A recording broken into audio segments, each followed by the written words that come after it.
Coach, have you guys finalized what the pitching situation is going to look like for the weekend?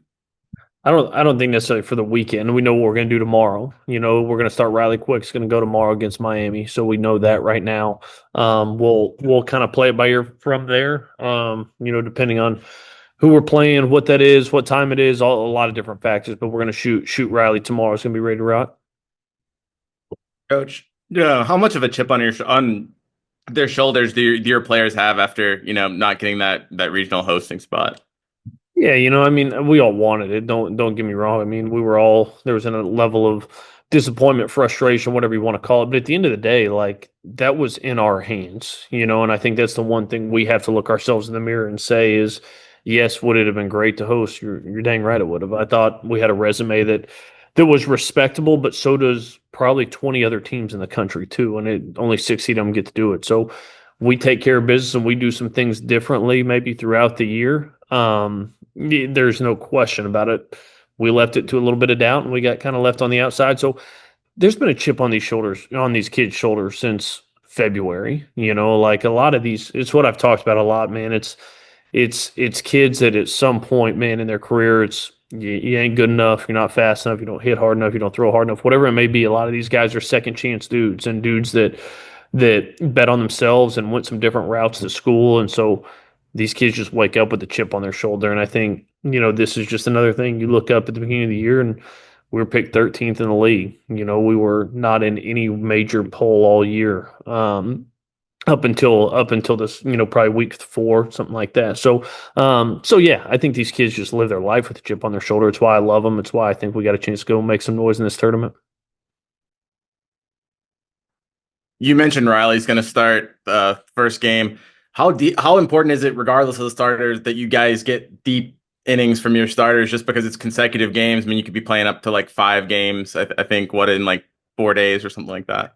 Yeah, I mean, the starting pitcher just carries so much of the emotion of the game with him, and he sets the tone, he sets everything for the game, and I think that's why we love kicking off the regional with Riley Quick. I mean, he's tough as nails, it's stuff, it's all that stuff, but that dude loves Alabama more than anybody, and we know what we're gonna get out of him. And I laughed with him the other day. I said, Riley, we didn't pitch you in Hoover, man, so I'll see you for 120 tomorrow. So I don't know that I'm gonna let him go 120, but we are going to pull the reins off a little bit and let that kid run. He's ready for it. Coach, in terms of this offense, they scored 10 runs the last time out that they played before kind of this extended rest. Are you maybe worried at all that the rest might disrupt that rhythm? I mean, no, not really. I mean, yeah, sometimes you get in the rhythm of playing more games. I mean, the bottom line is we wanted to spend more time in Hoover because Hoover's awesome. Like that's such a great tournament, such a great event. It's an hour down the road. Our support from fans in Hoover is electric. You wanna be playing into the weekend at Hoover just because Hoover's cool. But at the end of the day, like these kids are man, we've had so many at bats over the last 4 months. I was joking with them at practice the other day. I said, boys, we're going to come out and do some different things, but if we can't do a bunt D on May the 25th, then we have failed you mightily up until this point. So we were able to get some work in. We were able to get some at bats. We did some live at bats, some different things this last week to kind of just make sure they're ready to go. But man, the next potentially 3 to 4 weeks of college baseball, which this group is very capable of playing, it's a grind. And shoot, if we can get off to a good start this weekend and play some good baseball, we may look up in 3 weeks and say that early exit from Hoover was the best thing in the world for us to get that kind of final little win before the last push. I asked you about not hosting, but I mean, it's a kind of a consolation prize, maybe, that you're so close to home. Does that factor into anything? And do you expect a bigger crowd maybe than you would if you were playing another spot? When you hope, I mean, it's 2.5 hours down the road, so I think it's very capable for people to get here. This place is such a cool place. Like I love playing at Southern Miss. The crowds are great. It's a little bit like the throwback college baseball. It's with the college baseball I grew up with. It's going to sound crazy. It has like the Rosenblatt feel. It has that. It's like we are in this new age of college athletics of facilities, and you look around the SEC and some of these other places in the country, and they're beautiful. TD Ameritrade or whatever it is, Charles Schwab now is gorgeous. Like it is awesome, but you've lost some of that nostalgic baseball, real, just what it's supposed to be And man, Southern Miss has that in spades. That's what this park is when you walk into that. And so yeah, it's great being down the road. I wish I wasn't playing one of my dear friends in Christian Ostrander. I wish we saw each other a little bit later in the tournament. But one of us gets to come out of this thing, hopefully. And we'll see. There's what I'll tell you is there's four good teams here. And would we have loved to host? Yeah, but you have four teams. You got an Ivy League team that's got the Player of the Year in the Ivy League. You've got a Miami team that showed you that they can be as hot as anybody in the country at times, and has some star power in Cuvée and Siskar, the guy they're starting against. This man, it is real stuff. And so it's gonna be a knockdown drag out weekend. But you're hoping being 2.5 hours down the road, we get some Thai fans rolling down here. Coach, Does the familiarity help? Knowing that you guys played there last year, and I think Cade went yard if I remember right too. So just knowing that you've had that experience before in your back pocket. Yeah, I mean, I think hopefully, we were laughing today.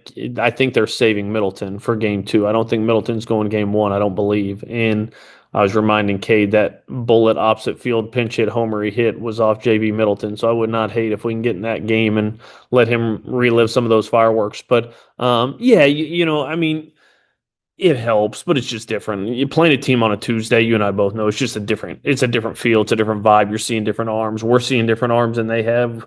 They're seeing different arms than we threw against them. You played them on a Tuesday. There's just a different atmosphere and a different vibe on a Tuesday.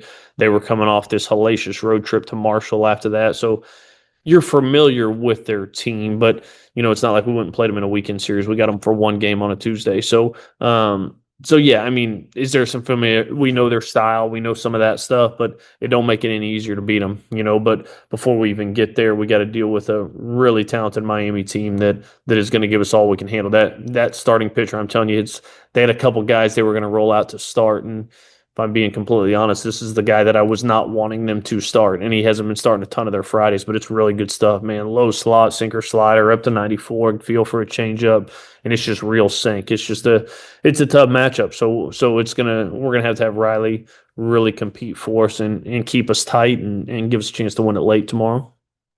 Is there a challenge, and this might be more of a question for Riley, but is there a challenge for a pitcher that's used to pitching second game of a weekend to lead off the weekend? Is that going to be a mentality thing you think that Riley will have to kind of just maybe overcome or something? The beautiful thing about Riley Quick is who he is every single day of the week. Good, bad, or indifferent, like him or love him, he is going to be himself, and that's what makes him awesome. That's what makes me have to smack him in the head sometimes when he does stupid stuff, but it's what makes him a beautiful kid. Is you are getting the ultimate competitor. You are getting a football player standing on the baseball field in the middle of the diamond. You're getting that whether it's a scrimmage on a Tuesday in the fall or whether that's game one of a regional. Like, that's just who Riley is. So I trust he ain't going to make this bigger than it is. He's going to go out and be himself and go compete his butt off. And I know we will get every ounce of what Riley Quick's got this weekend. is that Tallahassee regional from last year anything that's been talked about as far as, motivation, bulletin board stuff from you or any of the more experienced players on the team? No, I think I'm trying to forget the Tallahassee regional last year. That was not a good performance by the boys. Yeah, I think the big thing with that, I think I was talking about this on the radio the other day with somebody is, I felt like last year's team, man, we just exhausted our strength to get to that postseason. We were scratching, clawing, fighting to get to the postseason, and I think we were just beat. Very honestly, I thought our guys were tired. I thought they were emotionally drained. I thought it took everything they had to get there, and we didn't have enough when we got there. So that's kind of been our mindset from the first day of the fall is, so man, nobody remembers how you start. Nobody is going to talk about this season in 2025 of the first time you won 40 wins since 2002, the record start that we went on, winning 17 games in league play. Nobody is going to talk about that if we go 0-2 this weekend. Nobody will remember this year. Because you remember how people finish, and that's been our message from day one is people remember how you finish. And so that's what I want for our kids. I just want them to finish strong because this team deserves a strong finish, and I want them to finish well. And this team's capable of doing a lot of things. The game of baseball, man, you got to have some things go your way. We got to have some guys play good at the right time. You got to have some bounces go your way over the next couple of weeks. But I've played against teams and I've competed against teams that finished their season in Omaha. And I can tell you this team is talented enough. This team is good enough. This team is tough enough. Now, does that come to fruition over the next few weeks? And so, the takeaway was more of a takeaway, not for this weekend. It was a takeaway from day one. And man, we got to be finishers. That has to be who we are. Couple more. Kind of on that note, you've had a lot of good coaches in this school: Nick Saban, Nate Oates, Pat Murphy. They've all achieved great heights in their second season. Heading in, about to wrap up your second season, where do you see your program, and is it where you were expecting? Like, where are things kind of to how you envision them heading into this? So no pressure, right? Like don't screw. Yeah, I mean, we the only one to screw this up in year two. I mean, Saban went undefeated in the regular season. Nate went to a Sweet 16, and Pat Murphy went to the College World Series. So yeah, no pressure. Perfect.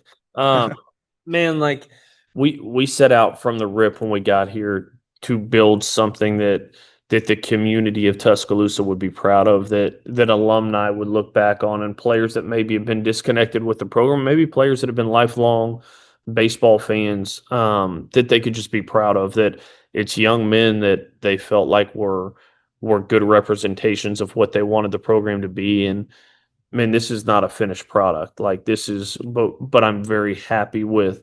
I just sit back and look at this team all the time, and I would not trade one of these kids for anybody. Like the makeup of this group is exactly what I love coaching. Man, there's personality. There's so many things. Like this turned into a business in so many ways, and I understand it, but man, we have some characters on this team, and it's what makes this team who it is. I don't know if I'll ever coach a kid like Brennan Norton ever again. Like he is awesome, and he's beautiful, and he's all of these things. Like this is just it's a great ride with this group. But man, like that's the idea here, is we're trying to build a sustainable program that not only competes for championships, but that does it the right way in a league where there's a lot of people that are willing to kind of bend rules and do things a little bit outside the box. Like we want to build it with people. I think that's what Greg has built his athletic department with, and all those guys you just named. I wasn't fortunate to know Coach Saban very well. I met him once or twice, but I know Coach DeBoer pretty well. I know Coach Oates pretty well. Murph was at our selection show the other day, and the common thread, like those are just unbelievable human beings, like great people. And to me, that's what I want to do. Like Greg brought me here to do a job, and that's what I'm trying to do to the best of my ability. And I hope year two proves to be that exact same thing that it was for those guys. But I'm really proud of the culture that we're building here and continuing to create. Speaking of characters on this team, are you able to break down some of the nicknames of these guys like Brennan Norton and Shaq, etc.? I was waiting, Emily. I was waiting to see if I got like a Garth Brooks question or something. You were on mute, so I was waiting for something. I was cooking it. That's what's so fun. Like, that's what I think. That this game, it's still a game, man. Like, this is still a game, and there's still young people. And we don't need to put the cart before the horse and make this thing some boot camp thing. And so we're nicknamed people. Like, now, Brennan Norton went ahead and nicknamed himself, which is an ironic way of doing it. If you know Norty, you would understand. But he's like introducing himself to people when he was here on his visit with like Kubayo, is that what he says? So I don't know what that can mean. I think it means horse or something. But like, never met a kid that's introducing himself as his nickname to his new teammates before he committed. That's Norton. Norton's unequivocally who he is, and it's a fun human being to be around. My wife literally told me the other day, she's like, that dude just brings so much joy to your team. Like, I love when he's on the field. I was like, all right, babe, I get it. I'll play him fine. But he's the best. Shaq, that was his name coming in. I mean, he was, I guess, came in here as number 32 when he first got here. And that was a nickname that was kind of given to him. And, he's converted to 22 now, but the name kind of just stuck. So, he's Shaq. I mean, I think everybody's got a nickname on this team, some of which you can probably share. Some of these probably I shouldn't share, but I think that we don't call anybody by their real name. I think if you're around, like Poppy's a pretty obvious one. That was one that was fun coming in for Torres. Like, man, I think it just brings like a personal level to what we do. I don't think it's not this forced thing. We don't sit in there. It's organic. It's fun. And, it's such a fun group of kids. Like this group deserves a lot of success. And so, man, there's some fun storylines. There's some interesting characters on this team that, and some of them are older players that man, I'm going to miss like heck when those guys move on. All right. Thanks, everybody. I got Justin coming next. Okay. All right. Appreciate you guys. Thanks, Coach. Thank you.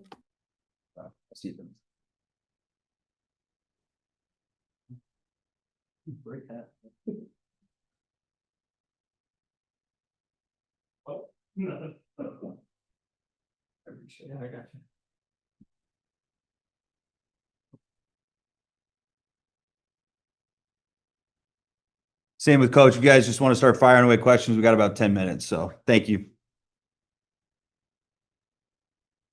So, Justin, is it crazy to you that, just a year ago you were a freshman in the NCAA regional for the first time, and now you've had another full year to get up to this point? No, yeah, it's super crazy. Honestly, I was just talking about that with one of my teammates. I was like, I can't believe it's been a year already. Like, just to think that a year has gone by, and I feel like I'm still a freshman, honestly. Justin, I know it was a midweek game, but did you learn anything from, maybe what you saw against Southern Miss earlier this season, or what are you able to kind of take from that? I know it's just a Tuesday, but what were you able to kind of take from that game?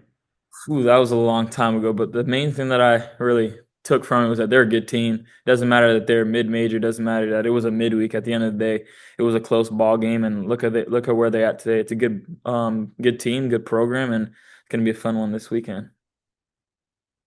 Do you guys have a little bit of a chip on your shoulder for not hosting? I asked, Rob Vaughn about that, but how do you guys kind of stand on that? Yeah, I mean, I think that's a big thing. We didn't really host. I feel like we all felt like we deserved to host, and obviously the committee thought otherwise. And so, I mean, for us, we are definitely playing it with a chip on our shoulder, and so we have something to prove for sure.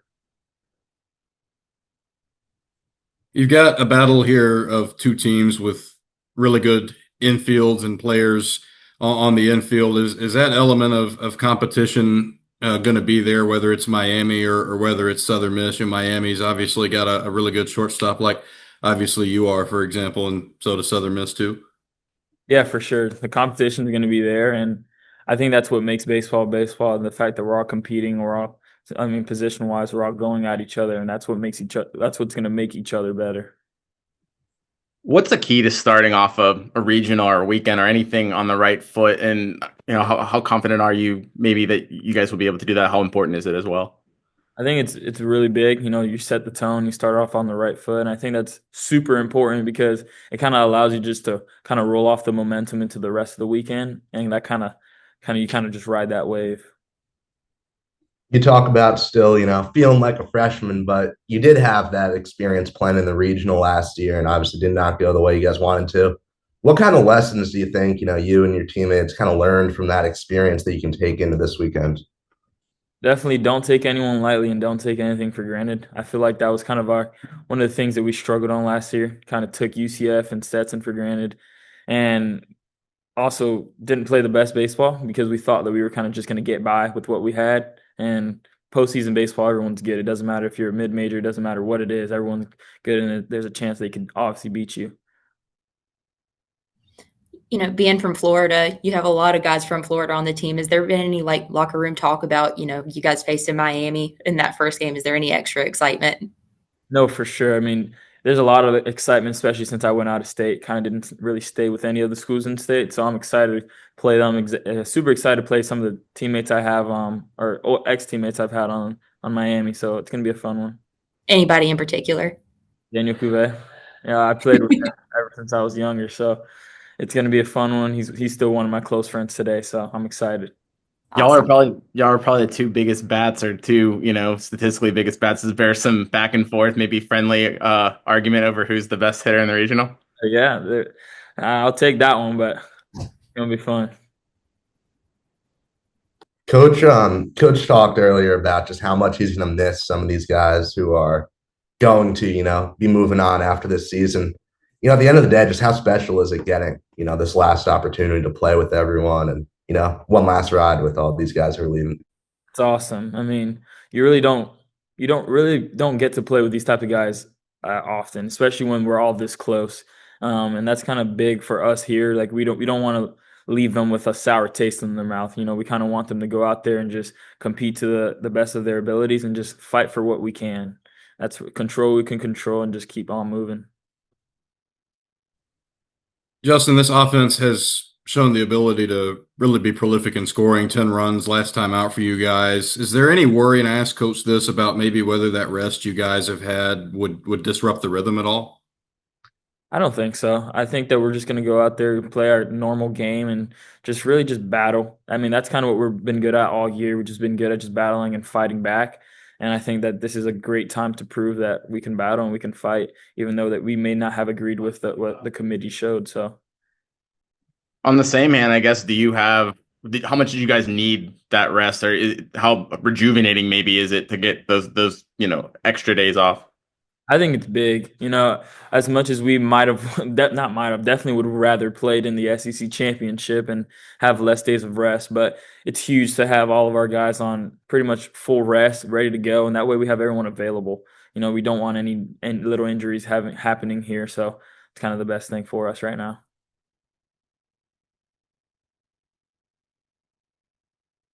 Any more? All right. Thanks, Brian. Thank you, guys. Appreciate you, man. Thank you. Thanks, Justin.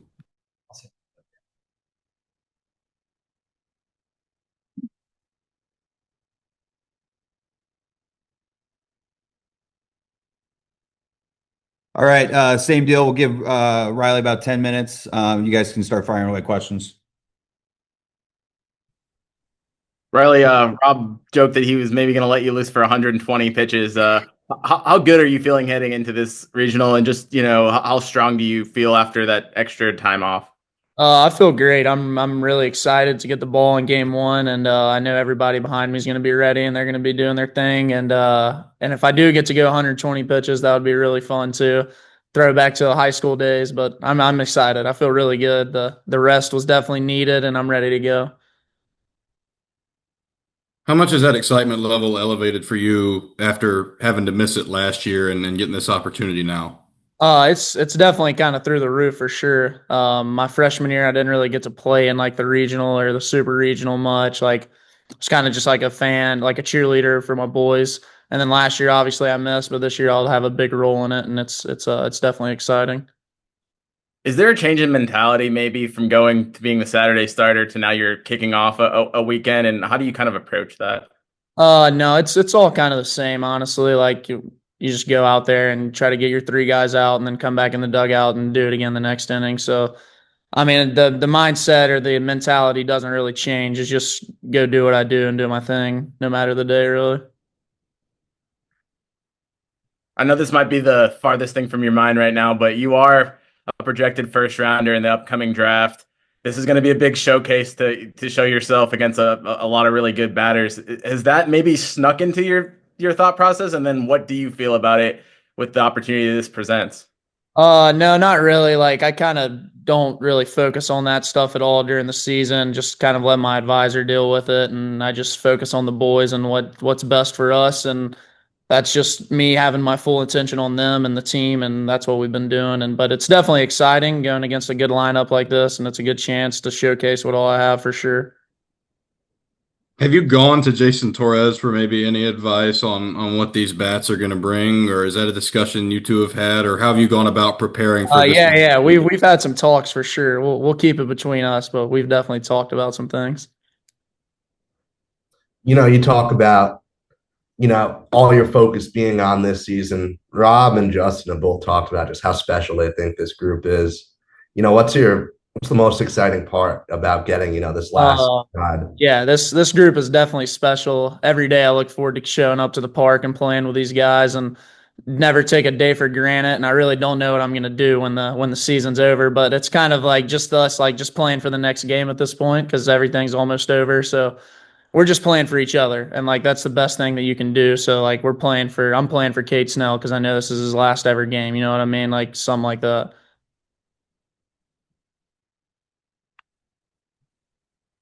Is this experience like is the pressure something that you think about, or you mentioned earlier it's just about going and getting your three guys out in a given inning, but is the added pressure maybe something that weighs on you at all given the postseason setting? I mean, it definitely is like a thought, like, oh gosh, like if you don't throw good this game, like the season may be over. But I mean, not really. Like we talk about things like this all the time and how to like go about your business. So like it kind of just feels like another weekend for us, honestly. How much does it help having such a prolific lineup behind you, knowing just from a confidence standpoint, how does that kind of help you on the mound? It helps a lot, man. Those guys come out the gate swinging, and when you have a lot of runs on the board, it's really easy to pitch. So, and I know if I give up a run or two, they're going to pick me up every time too. So I don't really have any worry out there with those guys. How rested do you feel? Obviously, you didn't get to throw last week in Hoover, so you haven't pitched as it is since the regular season. How do you feel physically going into this? I feel great. This is probably one of the best spots I've been in a while, body wise and arm wise, since building up from TJ and everything. So I'm definitely ready to go. How much is facing SEC hitters really, you mentioned like the term building up. How much is just facing SEC hitters built you up for this kind of a challenge? It's definitely helped a lot. Those lineups are no joke for sure. 1 through 9, it's a battle every at bat. It feels like it's a top 25 team every week. So I mean, it's definitely helped me to this point for sure. Facing those guys and coming in and facing whoever we're facing this weekend definitely helped me out a lot. What makes Rob Vaughn different as a coach, and how do you feel like he's been able to sustain this success? What do you think the key is to that? He just is really good with what he does. Like everything that he tells us, toughness and everything, like he preaches, he lives by it. So it's honestly pretty easy for us to follow behind him and the toughness category and how we respond to not doing good or being a good teammate or stuff like that. Like it's all really easy and he does a great job of that stuff.